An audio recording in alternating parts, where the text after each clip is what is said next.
സമാധാനം തരുമോ എന്നെ അരട്ടുകയോ ഒന്നും ചെയ്തില്ല. ഉറങ്ങിയോ? നല്ലതുപോലെ ഉറങ്ങി. പകൽ ഉറങ്ങി സുഖമായിട്ടിരിക്കുന്നു. എനിക്ക് പരിപൂർണ സൗഖ്യമുണ്ട്. ചെറിയ സൗഖ്യമല്ല, പരിപൂർണമായ സൗഖ്യം. സ്തോത്രം. എന്നിന്റെ ഈ ദൈവദാസനെ എനിക്ക് നന്നായിട്ടറിയാം. എനിക്കറിയാം. എന്നിട്ട് ദൈവമാണ് ചെയ്യുന്നെങ്കിലും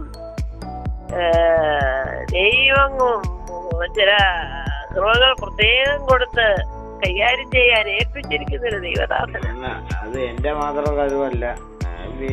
ഈ പ്രാർത്ഥിക്കാൻ വിളിക്കുന്നവരും ഒരു വ്യക്തിയോട് കാണിക്കുന്ന ഒരു നല്ല മനസ്സുണ്ട്. പ്രാർത്ഥിക്കുന്ന ആൾക്കും പ്രാർത്ഥിക്കാൻ ആവശ്യപ്പെടുന്ന ആടെ നല്ല മനസ്സിനെ ദൈവം കാണാതിരിക്കുന്നില്ല. ഇത് രണ്ടും കൂടെ ഒത്തുചേരുമ്പോഴാണ് വിടുതലായിരിക്കുന്നത്. അതൊക്കെ അതിനകത്തല്ല, നമുക്കൊന്നും പുകഴുവാനൊന്നും പറയാം.